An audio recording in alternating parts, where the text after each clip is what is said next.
Hi, one of the most common questions that I get asked in both the physical therapy and the personal training world is, what shoes should I be running in? As always, it depends, but I would say across the board, we should be trying to get to a point where we do not need any shoes to run. Let me explain. Through evolution, human beings have evolved to be able to run the longest distance out of, I'm pretty sure, every animal without getting fatigued, barefoot. Now, what happened with modern technology, as our body began to break down with higher activity levels, instead of adapting our bodies through exercise and stretching to go back to a more functional position, we created extrinsic support systems to adapt to our malfunctioning bodies. Enter high support shoes and orthotics. Quick disclaimer, I am not against these. However, I believe it's important to be informed and do our best to work without extrinsic support first. We were designed to land from each hop in a run on the ball of our foot, and this is what is called a forefoot strike pattern. However, a lot of us have been running on and landing on our heel. This is what we like to call a rear foot strike pattern. Rear foot strike patterns are associated with much higher injury rates, much higher rates of knee pain, tibial stress fractures, you name it, lots of issues. So why is a rear foot strike pattern associated with higher rates of injury? It all boils down to physics. Every time our foot hits the ground, we encounter something called ground reaction force. So what that means is the force from the ground essentially shoots back up into our bodies. Normally the ground reaction force is 2 to 3 times our body weight. At our knee, this can be up to 7 times our body weight. Now, how can we decrease the impact of that ground reaction force naturally? The answer is muscle mass. So muscle mass pretty much acts as a cushion when we encounter the ground reaction force to absorb it so that it doesn't go directly to our bones, joints, and some of the more sensitive structures in the body. Here's where my inner nerd gets very excited because a rear foot strike pattern will cause the ground reaction force to be favored more forwards towards the front of our leg below the knee. As you can feel, this area has barely any muscle to absorb all of that shock.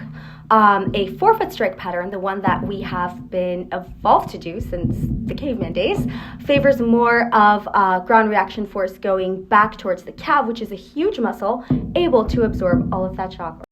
Now, in terms of running shoes, the more heavily cushioned running shoes that are given to people who are said to have, not a lot of support in their feet, will cause you to have more of a rear foot strike pattern, and we already know what this does to the ground reaction force absorption. Secondly, that cushion that's supposed to protect you from the force, it deflates with each run, and it needs 24 to 48 hours to come back to original. Each running shoe on average has about 400 to 500 miles of whatever, funky capacities it claims to have before it starts to wear down. Now, I will further this by saying that with such a huge marshmallow of space between your heel and the floor, you are also missing out on a lot of what we like to call proprioceptive benefits, which are being able to tell kind of where your body is in space. And as we age, or even if you're young, proprioception is what keeps our balance intact and what prevents us from falling, and also being able to feel our feet.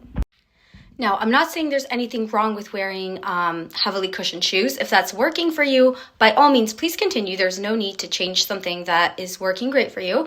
I would just like to encourage you that if you're somebody who struggles with foot pain or any body pain with running, you can think about the fact that solely relying on an extrinsic support system leads to inconsistent input on your body. So again, like I said, if you're running in the same shoe every day, or as you run more miles, those supports will go down.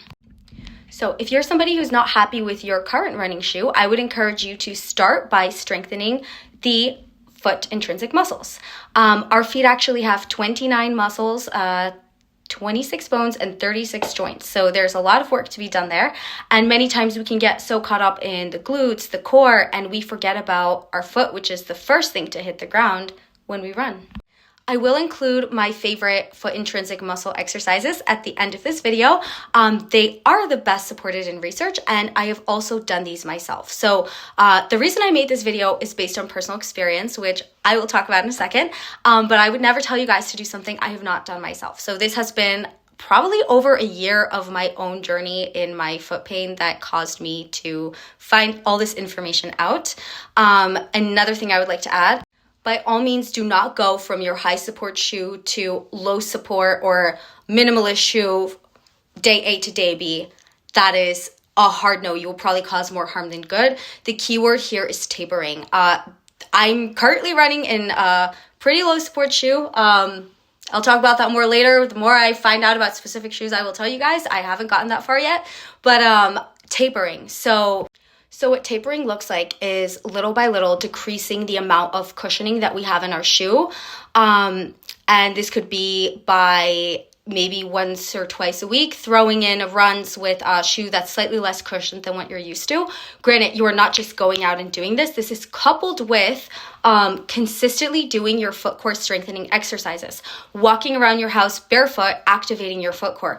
Activating your foot core standing in line at the gym. I'll go into detail on this later. And I would say you're ready to kind of go down in level of cushioning once you're comfortable at the more decreased level. And again, bring that foot core activation into everything, into your gym workouts, into your walking, literally everything. And as anything with humanity in progress, be very patient with it, because rushing is always the monster. This took me over a year and a half to get to where I'm at now. Granted, it's been very trial and error for me because I just kind of figured it out. After my first marathon I ran, I was told that I had overpronated or more flat feet and I needed more support. So I was given heavily cushioned shoes. After my first half, I had black bruises all on the top of my feet. This happened to me, the bruising and the injury happened to me while I was running in high support shoes that I was told would protect me.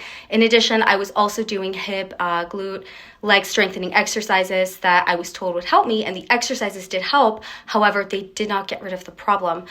So I knew there has to be more to it than this because I'm a generally healthy person. And I luckily stumbled upon the research of Dr. Irene Davis, and that opened up the whole world of minimalist shoes and foot core training, and it helped. And I'm happy to report the results. I am training for my first marathon in 3 weeks. It's happening. And I've been training in very low support shoes. And I have had almost no injuries as of now. The beginning was tricky, and that is something I'll go into later because my feet were not ready yet. But again, I said I was running this marathon as an experiment, and I did learn a lot. This was the biggest takeaway for me, was my feet and ankle strength. Now, the most I've run so far in my training at once has been 20 miles, and fortunately, my feet were great. The issue I had, I ran this in my low support shoes. The issue I had was my quads were just really sore. So for me, and my calves, for me, that was a great sign that the force was going exactly where it should be. Whereas my half marathon, like I said, my feet were bruised, my knees were shot, the front of my shins. I made a shin splints post earlier in 2020 because I had shin splints because of my shoes. Now, these exercises really, really work, and I'm just going to start with one, which is the main one, the best one. And another really crazy thing about this is, warning, your feet will shrink. My feet went down a full size, which honestly grossed me out. I'm not going to lie, it freaked me out.